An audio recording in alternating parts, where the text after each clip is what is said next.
Hello there, Dr. CK Narayan coming to you once again on yet another episode of Charts and Beyond. This is episode number 34. जैसे कि मैं हर बार कहता हूँ, अगर आप पहली बार जुड़ रहे हैं हमारे साथ तो हमारे YouTube चैनल पर सारे इसके पहले के सारे रिकॉर्डिंग्स अवेलेबल हैं।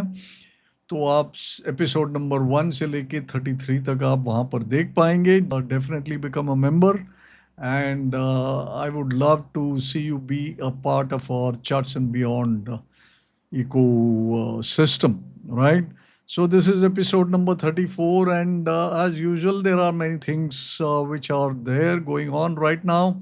And as usual, we always look at the market from different aspects. Number one, sentiment. Number two, price action, macro data, time, all this expressed through the medium of charts. Because ultimately ये सारी चीज़ charts में दिख जाते हैं क्योंकि charts पे आते हैं हमारे जो एक्शन के नक्शे footprints of our action is visible on charts, and it is those footprints that we do study, whether you're an individual trader or you're a large scale broker, big bulge bracket broker, or you're an institution, you're anybody, you're an operator.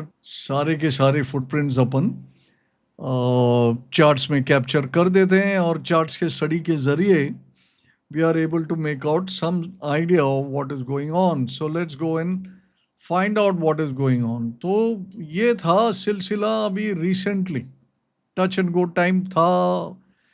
अब touch and go time के बाद क्या हुआ, एक दिन बहुत बड़ी गिरावट आई. ये जो सपोर्ट मैंने दिखाया था दैट हैज़ ब्रोकन, और ये सपोर्ट था करीबन 23,000 23,800 के आसपास. वहाँ से तो मार्केट गिरी with a big gap and all that. And here I am showing you that there was a confluence of three pitchforks and then there was a gap and there was the previous low and all that. So you see, markets have enough support zones which are there coming down, and we have been mapping one after the other. But the times that we are living through are so different, and so much riven with uncertainty. And there is force majeure clause everywhere. Force majeure clause क्या होता है कि भाई all our agreements, all our conditions, all our opinions, ये वो जो भी है, they are all valid or said to be in force so long as there is no act of God, there is no act of war or some natural calamity. ये सब जो चीज़ें ये सब आते हैं फोर्स मेजोर क्लॉज में. तो चार्ट्स एंड बियॉन्ड में थोड़े एक दो एपिसोड के पहले मैंने कहा था कि भाई we should be looking for the bottom of the year around the first quarter. ठीक है, अभी फर्स्ट क्वार्टर तो अभी भी चल रहा है, एक हफ्ता बाकी है. We are recording this today on the 24th of March. So वो जो कॉल था that was based upon my market cycles for the whole year which I been making for more than a couple of decades. And typically that does come out reasonably accurate, and I don't see any reason that it would not come out accurate. Now, what is different is that the bottom, which was envisaged somewhere around 24,000 level, now that bottom has given way. And why did that bottom give way? Because of this force majeure clause, which I just talked about. Everything went for a toss, right? Because of the vagaries of one man. एक आदमी जो है उसके जो mind set है उसके अनुसार सारा मार्केट को हिला के रख दिया. Not just our markets, but every market in the world. So when you have a situation like that which is completely out of control, because जो source है that seems to be out of control. You understand what I'm saying here? तो उसके कारण जो है, well, the levels that you map generally tend to lose value. But the overall pattern remains intact, and that's the main point I want to make. Overall pattern remains intact. जैसे अभी ये chart पे मैं आपको दिखा रहा हूँ कि तीन पिच फोर्क के जो सपोर्ट जोन है that was coinciding around say about 23,000. अब ये 23,000 पे ये हो रहे हैं. अच्छा, उसको एक 200-500 पॉइंट से तोड़ दिया तो that does not mean anything in terms of the larger context of the pattern. We cannot be purist in the long term when we are looking at a whole year's projection and we are dealing with a very unusual thing. Earlier, what is the war we were used to? We are used to any kind of skirmishes with Pakistan. अब पाकिस्तान के साथ जो skirmishes होते हैं, they are all short lived in its impact. ये जो war है, this is something which is much larger because it impacts India in areas, और ये पॉइंट मैंने पिछले वाले चार्ट्स एंड बियॉन्ड में भी करी थी कि it impacts India in areas where it hurts the most. Number one oil, number two gas, and number three the currency. ये तीनों चीज has gone for a toss, and that is why the kind of reaction we will see are not easily forecastable, or the localized volatility can overwhelm many kinds of levels that you throw at it. So, okay, so what is the thing? It is touch and go time for the indices, yes. And it is similarly so for the Bank Nifty also. Bank Nifty was also on the brink.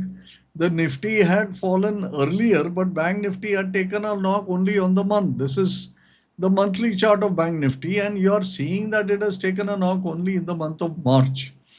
तो it has come to the major trend line support, और ये trend line support जैसे आप देख रहे हो, this is from 2020 का लो. ये 5-6 साल का ट्रेंड लाइन है, और उस ट्रेंड लाइन को टेस्ट करने के लिए दोबारा आया है. अब इतने लॉन्गर टर्म ट्रेंड लाइन को टेस्ट करेंगे और उसमें 200-500 पॉइंट इधर उधर हो ही जाए एक 55,000 वाला चीज में, तो उसका बहुत बड़ी मायना नहीं है. One should not be looking at all this with a magnifying glass. You should be looking at it from a little bit of distance, saying that what is the overall cycle telling me कि भाई first quarter में low बनाएगा. Is that vitiated? No, I don't think that is vitiated yet, despite the fact that we are having lots of localized volatility. So इस charts and beyond में क्या अपन देखने वाले हैं कि क्या हमको क्या बचाएगा, कौन से सेक्टर बचाएगा, या कोई स्टॉक बचाएगा, क्योंकि कोई तो बचाने वाला आना पड़ेगा. Because when we are teetering at the brink like this, तो वहां से गिरावट आ जाएगी और भी नीचे ले जाएगा. तो then it will have to be the handiwork of some of these sectors and weak stocks acting collectively and then taking the market continue down. So in the same breath we can also see कि भाई कोई अपने को बचा सकते हैं तो चलो आईटी को देख लेते हैं, बिकॉज टिपिकली बाकी सारे चीज पिटते हैं तो आईटी में थोड़ा सेविंग ग्रेस होता है कि IT has now become the pure defensive play here in our markets. IT is well drawn down, तो जितना इसमें खराब समाचार आना था वो तो आ चुका और थोड़े बहुत तो आ ही रहे. And IT, as you can see in the index here, it has now drawn down to the level, if you can see my cursor there, it has now drawn down to the level of the previous swing lows of the IT index.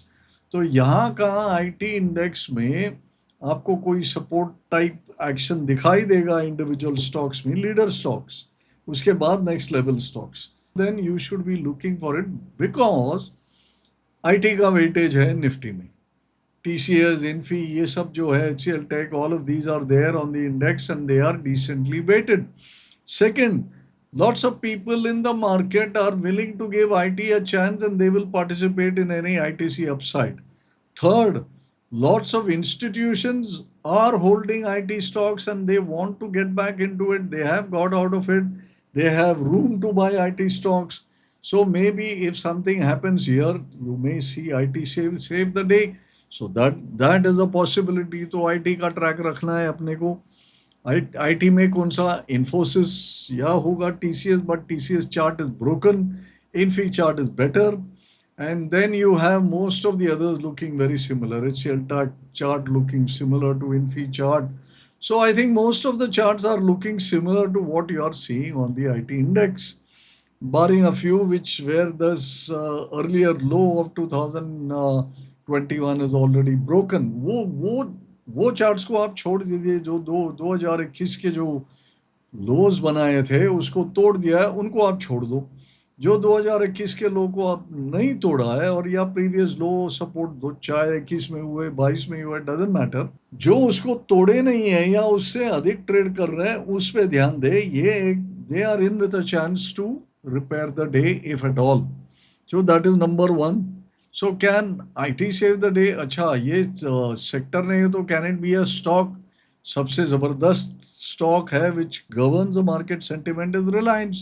Very very high weightage even today. HDFC bank एक समय आया था कि ये रिलायंस का भी weightage को challenge कर रहा था, बट अभी HDFC बैंक की थोड़ी गिरावट हो गई and it has lost his sheen a bit. तो maybe Reliance will get it back and Reliance is in the news. अच्छा, पिछले चार्ट में मैं ये बता दूं कि one of the things which came out positive during the last week is this Accenture.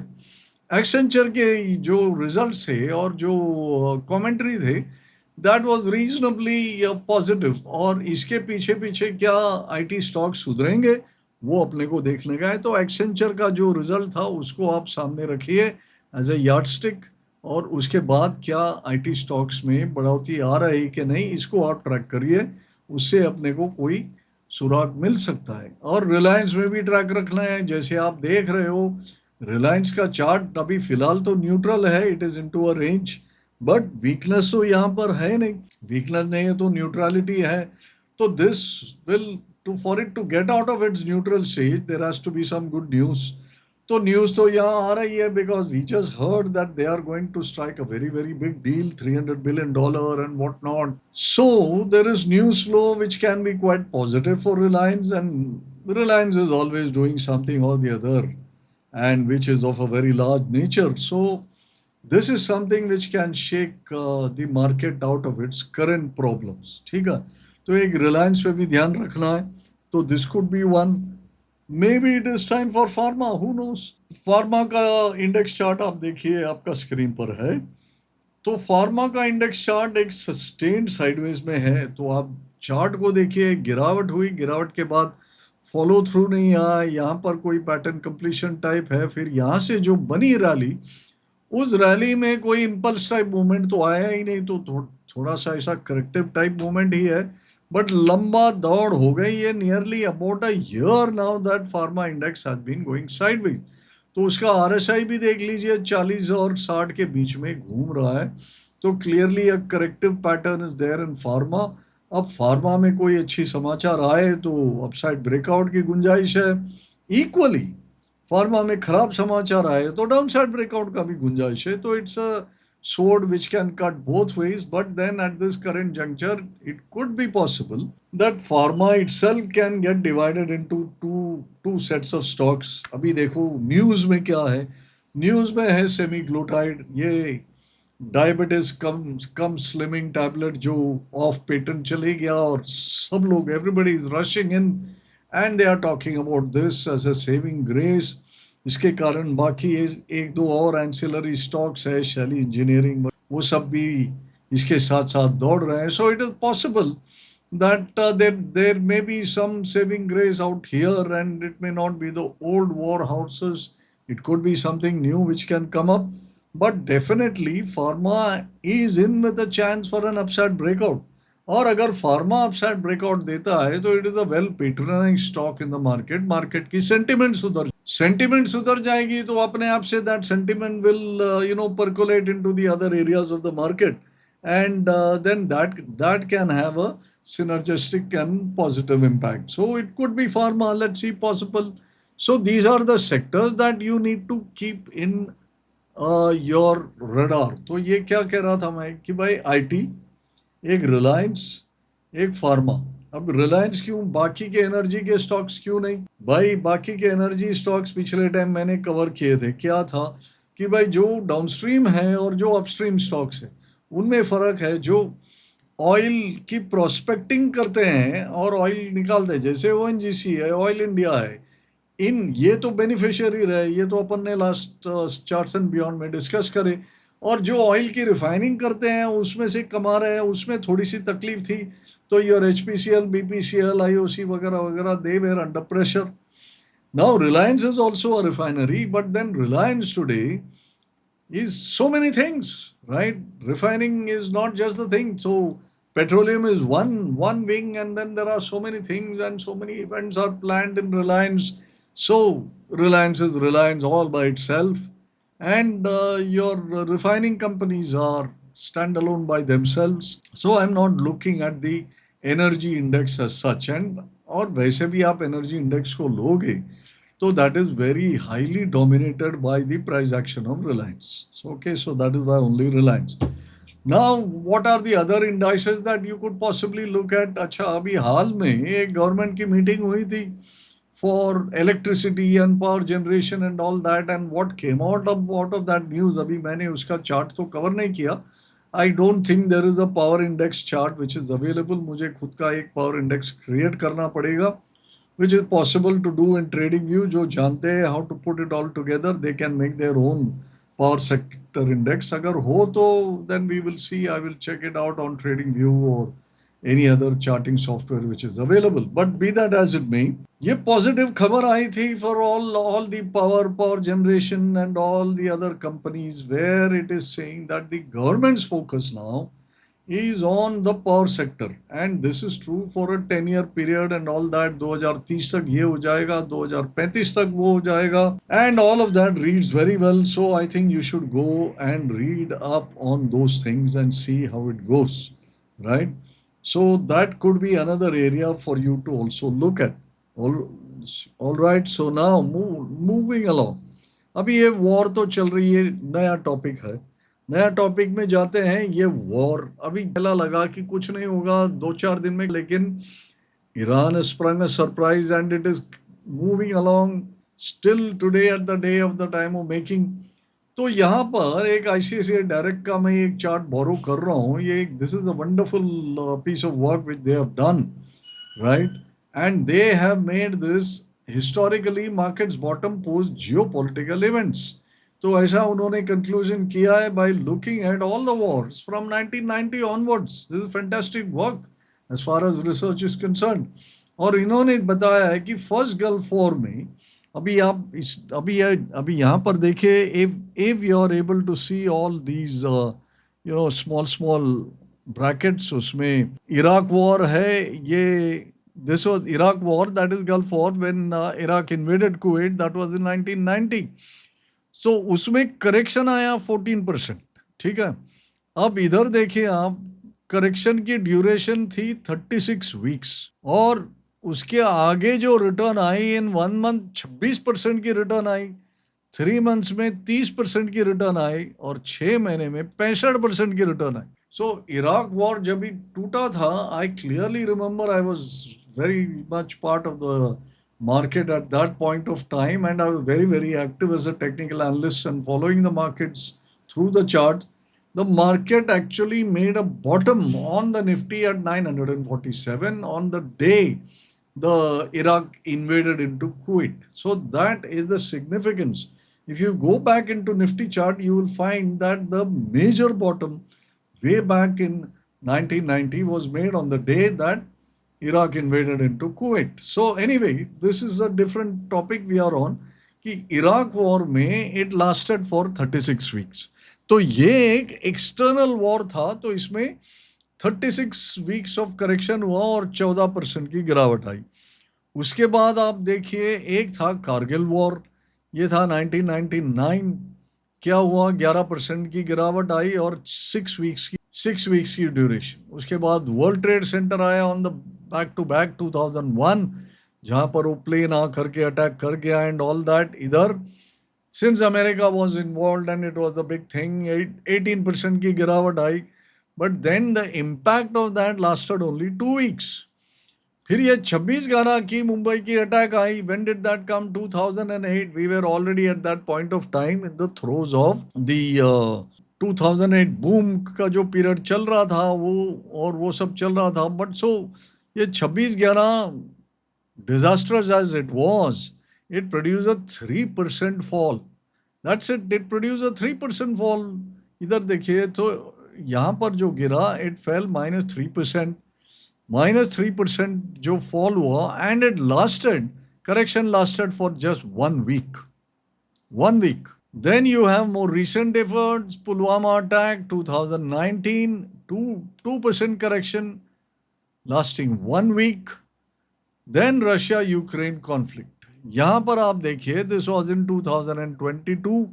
Correction went back to 11% and it has lasted 23 weeks. ये क्यों हुआ? क्योंकि ये एक्सटर्नल हो. जो छोटे पैमाने का चीज है वो मार्केट बहुत जल्दी डाइजेस्ट कर लेता है. That is what is emerging from here. अभी जो हुआ है ईरान इजराइल यूएस का कॉन्फ्लिक्ट जो हुआ है, उसमें अभी 5% ये नोट में दिखा रहा है, बट कुल मिला के मार्च 20 तारीख से फरवरी से ये वॉर चालू हुआ, till date in March the index has fallen by 10%. So this has been on par with the earlier thing. Iraq war 14%. Then you had the Russia-Ukraine thing 11%, and now you got Iran-US conflict, Israel conflict, now at 10% and counting. Okay, so you're on par with the previous corrections. अभी कितना correction हुआ? अभी 27 फरवरी हो गया, अभी 27 मार्च होगा 2-3 दिन में, तो महीना भर हो गया, तो 4 हफ्ता हो गया. अब 4 हफ्ता is also on par for the course, but then this larger reaction जो है वो समय भी लगाते हैं. जैसा यूक्रेन रशिया कॉन्फ्लिक्ट इधर 23 वीक्स तो दिखा रहे हैं, बट अभी भी चालू है. So it is still going on, but then everybody has forgotten about that war. क्या ईरान इराक वाला, सॉरी ईरान यूएस वाला कॉन्फ्लिक्ट भी ऐसा हो जाएगा? पता नहीं. Maybe it will not, who knows. Let us wait and see. अच्छा, तो अभी कुल मिला के ये है. तो अभी आप यहाँ पर देखिए, रशिया यूक्रेन फ्लाइट के बाद नया है, 26/11 मुंबई के बाद नया है, हर एक चीज़ के बाद नया है. तो इससे क्या जाहिर होता है कि भाई any kind of crisis which comes up like this is a buying opportunity.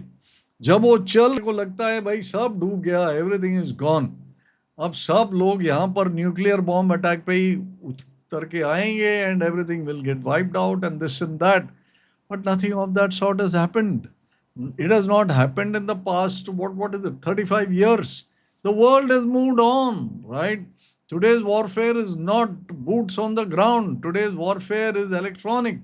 Today's warfare is people sitting in the cushion of an air-conditioned room and then flying drones and hitting targets and so on and so forth. So casualties are all not in human terms.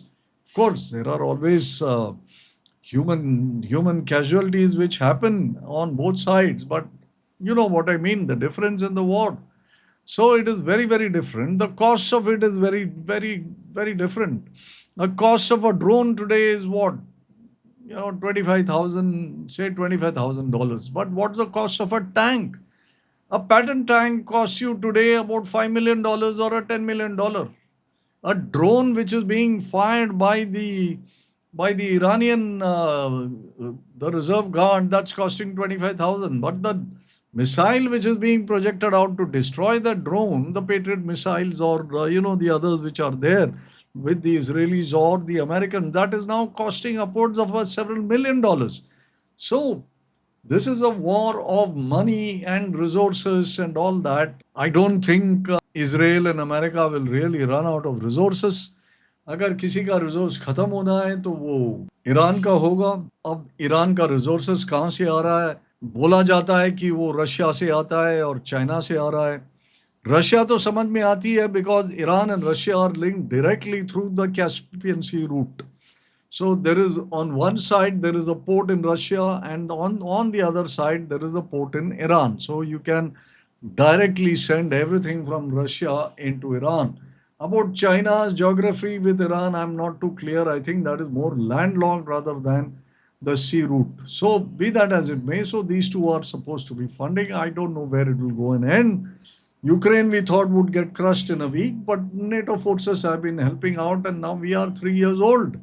So that is where things are, and let us see how it goes. So average of all these wars, what is it? Because of the big numbers, your correction comes out to 9%. तो 10% की correction तो ये महीने में हो गई. Correction in duration is 11 weeks. So 4 हफ्ते तो हो गए मोटा मोटा. चलो ठीक है, और एक महीना चले जाएगा तो और एक 4 हफ्ता हो जाएगा. That will bring it you into par with this. Median क्या है? एक तो एवरेज है, एक मीडियन है. There is a difference between the two. आपको पता नहीं है डिफरेंस तो आप जा करके गूगल कर लीजिएगा. मीडियन में आप देखेंगे तो करेक्शन में 11% है. हम तो वो अभी कर चुके हैं मोटा मोटा. करेक्शन में 4 वीक्स है, हम तो वो भी कर चुके हैं मोटा मोटा. So then what is left is for the post median post average movement to kick in. That means forward का क्या है? एवरेज में है 16, 27 एंड 37%. Sound very very good. Median में है तो थोड़ा सा कम है, 17%, 28% एंड 38%. Very, very attractive looking figures in 1 month, 3 months and 6 months. So हमें हिस्ट्री पे जाना है तो ऐसा कोई स्टडी करना चाहिए. So for that I really salute this particular report which has been done. Very, very useful, very good for us to get an overview and not get caught in all the noise which is going on right now. And that is why I also wanted to bring this to your attention. I hope you got the drift of what I'm saying. This is not a time to panic. This is a time to regroup and then see what you can do with your portfolios, with your trades, etc. All right. So that is तो ये तो हो गया maybe time. This is the chart of light crude oil. This is the weekly chart. Now you saw recently last week crude oil Brent का भाव हो गया था $120. देखिए अपना ब्रेंट जो प्राइस है, अपना जो बास्केट है वो $65 के आसपास हुए करते थे और बहुत समय के लिए ये $65 का बास्केट में हम बहुत कंफर्टेबल थे and there was no problem which was happening. Suddenly, because of the war, the Brent levels have shot up, and now we are having Brent at a premium to what we have, we had the earlier contracts. So that is going to impact us tremendously. Now, what is this chart showing? It is showing you tremendous new momentum. When it shows you tremendous new momentum with new price action, that means this price action is not over. पिछले time में मैंने Elliott wave के जरिए light crude का आपको chart बताया था, जहां पर मैंने आपको ये ओपिनियन दी थी कि भाई ये 150 से $170 का भाव भी बन सकता है, साथ में नहीं हो सकता है कि the speedy movement is over and then it might go gradually upward. But even now that confirmation is happening, lower shadows are there whenever it's sold off, and then now it is now trading up. Now today it is down, it was down to 98 because various other noises came in. तो piece होने वाला है, piece नहीं होने वाला है, shooting होने वाला है, नहीं होने वाला है, ऐसे सब बहुत सारे बातें हो रहे हैं. Let's wait for the dust to settle on that, but I think this is still a chart which is looking quite bullish. So therefore our problems with regards to oil is not over. And the other major problem area is the USD INR. USD INR every day अपन बोले ओ 90 हो गया. This is the new record. Market आके reserve bank आके इसको defend करेगा. जितने भी defend किया वो सब फेलियर हो गया. 91 हो गया, 92 हो गया, फिर वही बात, 93 हो गया, फिर वही बात. अभी क्या हुआ, 94 की तरफ जा रहा है.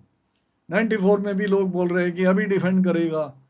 अरे रिजर्व बैंक चाहे कितना भी डिफेंड कर ले वे, अभी जो जियोपॉलिटिकल सिचुएशन है और बाकी जो सब एनवायरनमेंट है उसमें ये चार्ट क्लियरली दिखा रहा है कि ये जो यूएसडी आईएनआर, यूएसडी की जो राइज है versus the INR, that is not abetting.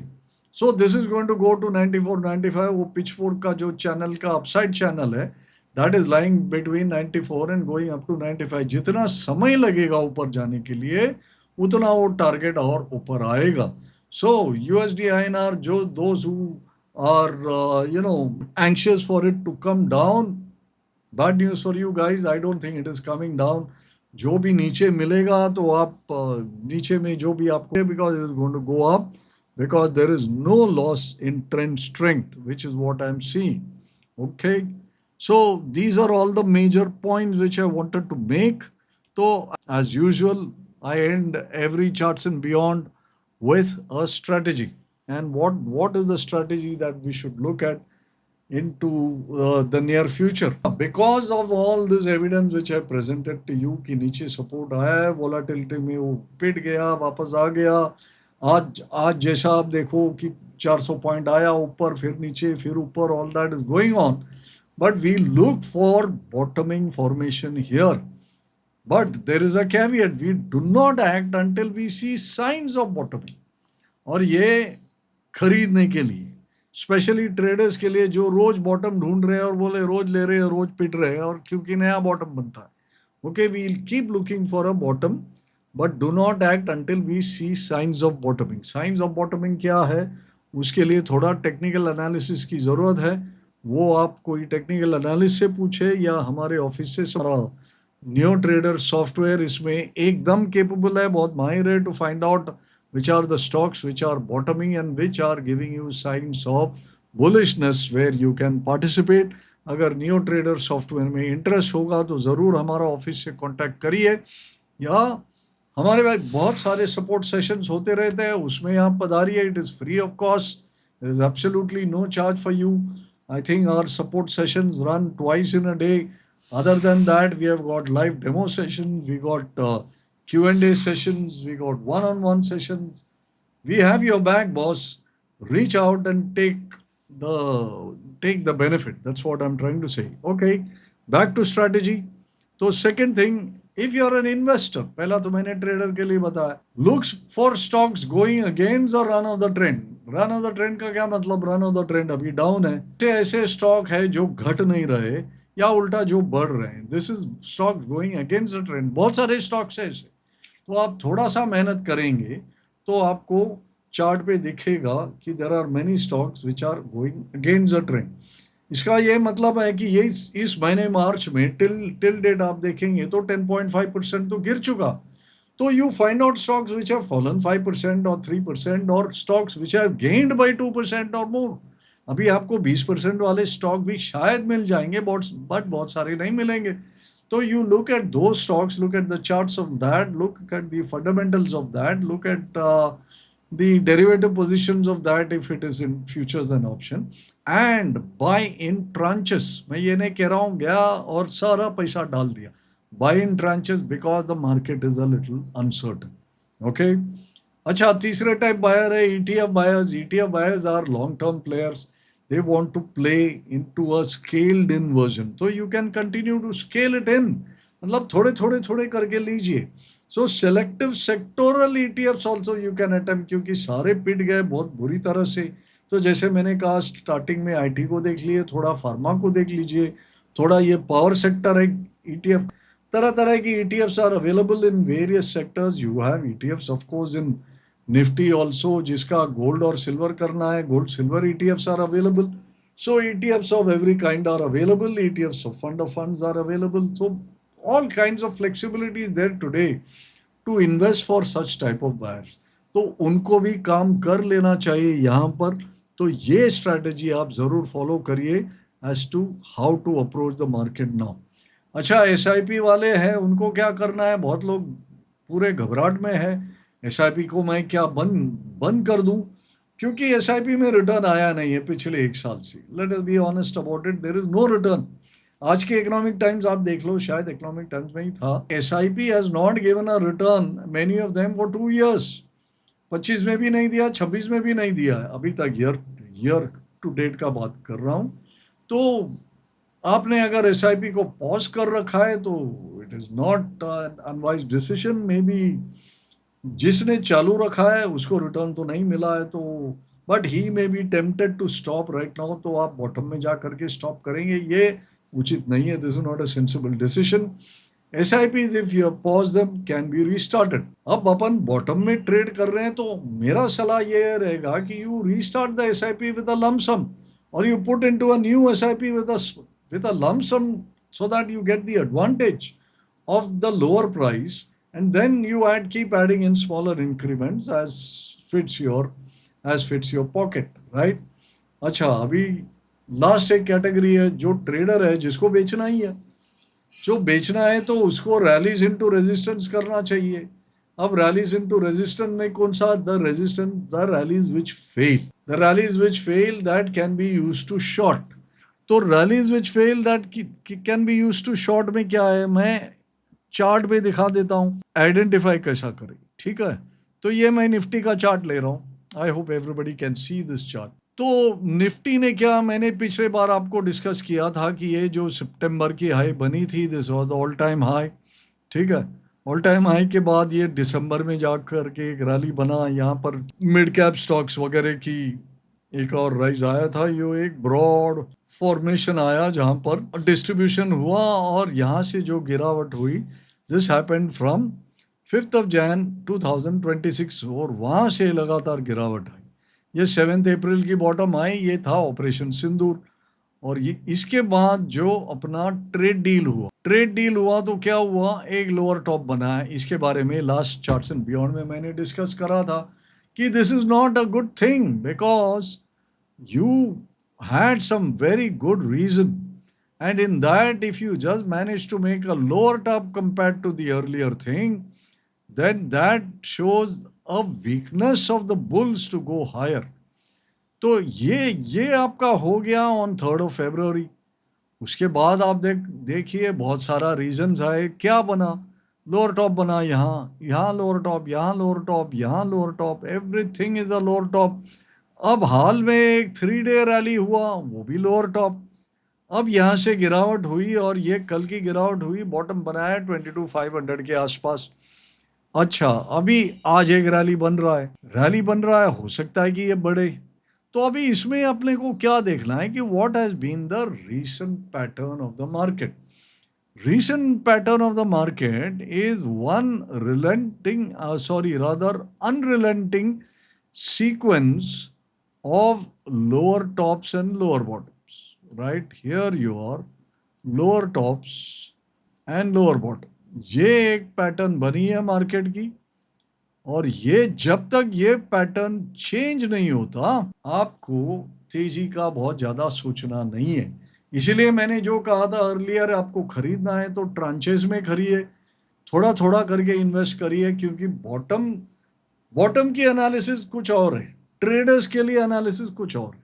ठीक है, तो traders need to play in this bounce. How far can this bounce go? The bounce can go only a little bit. जैसा यहाँ पर आप देखें तो 3 दिन के लिए गए, यहाँ पर 3 दिन के लिए गए, यहाँ एक ही दिन था, यहाँ पर कुछ 3-4 दिन के लिए गया। तो ये इसलिए है कि मार्केट की जो स्थिति है ना, दैट इज इट्स एम्बैटलिंग और वोलेटिलिटी। और वोलेटिलिटी में क्या होता है, सबसे अहम चीज है, इस पे गौर से सुनिए। वोलेटिलिटी में all the signals they will appear and then they will quickly disappear. ये प्रॉब्लम है वोलेटिलिटी की, signals will appear and quickly disappear. अच्छा, अभी ये चार्ट तो बेचारा है, सिग्नल अपीयर होगा तो आपको दिखा देगा, सिग्नल डिसअपीयर होगा तो भी आपको दिखा देगा। प्रॉब्लम आपकी है, तो आप बोलते हैं कि भाई सिग्नल अपीयर हुआ तो इसको सक्सेस होना ही पड़ेगा, इसको 38% रिट्रेसमेंट या 62% रिट्रेसमेंट देना ही पड़ेगा। कोई ज़रूरी नहीं है बॉस, ये सब अपने आंकड़े अपन लगा रहे हैं for knowing the pathway, right. So उसको अपनी जगह पे रखना चाहिए और main pattern of the market को देखना चाहिए। मेन पैटर्न क्या है ये देखो, मैंने नक्शा बना दिया लोअर टॉप लोअर बॉटम की। अभी एक रैली नया शुरू हुआ है, इस रैली का दौड़ किधर तक होना चाहिए? इस रैली का दौड़ है कि ये गैप भरे, चलो गैप तो मोटा भर दिया, फिर कंटिन्यू करे कि ये जो बेरिश कैंडल है यहाँ तक पहुँचे और ये जो छोटा बॉडी गैप है यहाँ पर उसको भरे।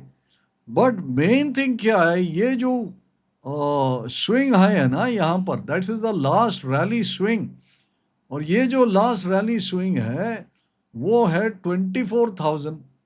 अब 24,000 के ऊपर चलेगा तो ये पैटर्न चेंज होगा डेली चार्ट में। अच्छा, आपने को थोड़ा सा if you want a jump on it a little, तो अपन आते हैं आर्ली चार्ट में। आर्ली चार्ट में आप आकर के देखेंगे तो here is your one lower top lower bottom swing अलग से एक बन रहा है जी। तो अभी एक रैली बन रहा है, तो ये रैली आपको अगर बरकरार रहे तो आपको मिनिमम में मिनिमम ये लास्ट जो रैली स्विंग है विच इज़ एट अबाउट 23,500 के करीब, राइट, इसको पार करना पड़ेगा। और डेली चार्ट में आपको ये 24,000 का टॉप है उसको पार करना पड़ेगा। तो ये दो चीज़ है which is cut out for this particular swing.